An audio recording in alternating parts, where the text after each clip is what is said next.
Yeah, I've seen you use the quote "Our best is always changing." Hmm. What does that mean to you? Yeah, I heard that quote, um, and it really resonated with me because and I think I didn't know what that meant before because it was like your best, like you should always be trying your best. And like I'm this human and my best is here and I should be trying, and not only our best, but like better than your best. And like when I was going through this injury, like literally some days, like my best was like to like stand up or like put on a shoe or like make it through the day without crying 20 times or like I'd be like it was like so bad. I'd be like checking out at the grocery store and the clerk's like, how was your day? And I'm just like, oh, like crying. And like so it just our best is always changing, like either with injury or as we move through life, like even as we get older, like maybe, I'll be 42, I'm 41, shouldn't make myself older. I'm 41 now, but like maybe my best now, even without this injury, wasn't the same as when I was like 25. You know what I mean? It's like it's always evolving with us and what we have going on and how we interact with fear and just the physicality of it all and our mental well-being. It's always changing, and I think that it's just important to always try your best, whatever that looks like. Yeah, that's fair. I mean, I feel like that's a good saying, even if you're not going through any tough times, but just with basic training and things like that.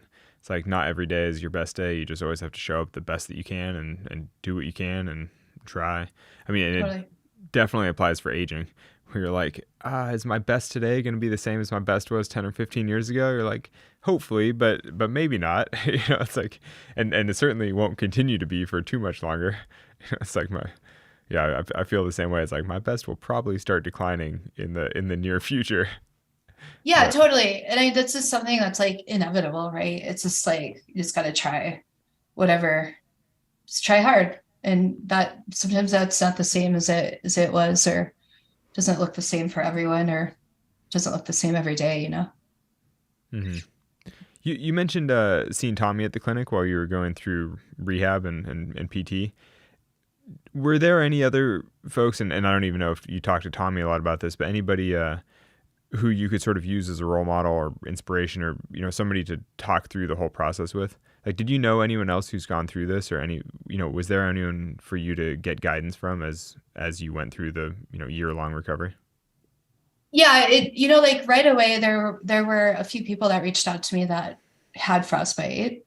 I was like, actually, I was like kind of amazed by not like there's tons, but there was a handful of people that were like, hey, I got frostbite too while climbing and lost toes. And there's this one guy, Mike O'Donnell, who did in like the 80s or something, he was doing an ascent, a winter ascent of the Diamond, and they got in a really bad storm, and he ended up getting frostbite on all of his toes and lost all of his toes. And he went on to like climb for 513 on El Cap, and like, just like hearing that at the time, it was interesting because at the time, like I was like, I couldn't stand. And then like Mike's talking to me about like climbing 513 on El Cap. And I was just like, oh my God, that's like so cool to like know that that's a possibility. But like, I don't know if I can like hear that right now, right? Because I'm just like not in that It's place.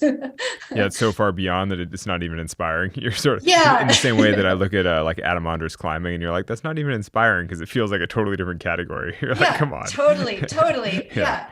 you're like, But this is the like, wrong thing. yeah, but like now that it's like a year later and I'm like, making all this progression, like I can see, I'm like, oh, and it was inspiring. Like you said, maybe not at the time, but like now it is because I remember this conversation that I had with him very specifically, right? I remember where I was like laying on the floor, I was like crawling, I couldn't do anything. And now I'm like, oh wow, that's maybe start with like five, let's start with 511 or something, like, and then maybe 512 is a possibility or something like that. So yeah, there were some people, and then like Mo Beck from the TNF team, and Vasu, just kind of talking to them, like Vasu was super helpful with just like there's a lot of like feelings I had other than the physicality, the physical part of this injury, like just like the mental part of it, and like as weird as it sounds, like how your body looks, and like just like,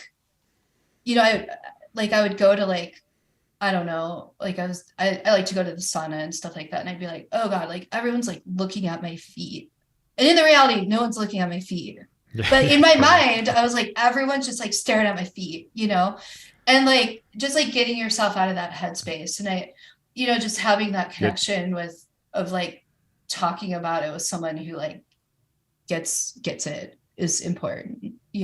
So yeah, there's been a handful of people who've really helped me out along the way, or just have been there to like answer that off the wall message at like 2 a.m. Like, what am I Hmm. gonna do? What am I gonna do now? Yeah, I mean that's good. What are you gonna do now? So how do you feel now? How do you feel recovery wise? What are you excited about in climbing? Yeah, so like I'm still psyched. Like for me, I don't look at it all as the end.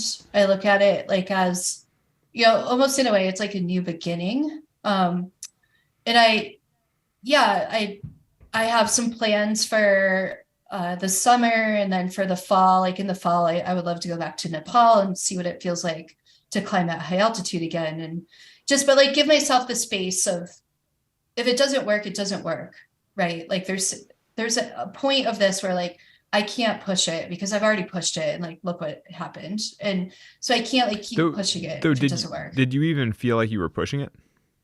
No, I didn't. That's the thing, and that's like the scary part I think about all of this, is that like, Yeah, if it didn't even feel extreme at the time, like how do you yeah, know? How do you know to avoid it? No, I yeah, mean I like think that's kind of the sobering part of the whole tale, is like it wasn't even some crazy thing. You're just like, oh geez, like how do you avoid that if you don't know what's happening? yeah, I think like now I just, I have this awareness, obviously. So like, for example, like this past trip that I did to Baffin, it's just like I was so fixated on like my feet, and like how are they feeling? And then like what did they look like? And like that kind of thing. And I think it's just going to take a little bit of time of figuring out how much they can tolerate. And like, like right now, for example, like I don't really know how far I can walk like on an expedition or things like that. Like I don't know if I can walk like 10 miles into the Karakoram with a pack. I don't know if those things are still Hmm. possible for me. So it's kind of like just a new beginning and discovery of what I can and can't do, and then just kind of like tailoring everything to what I can do.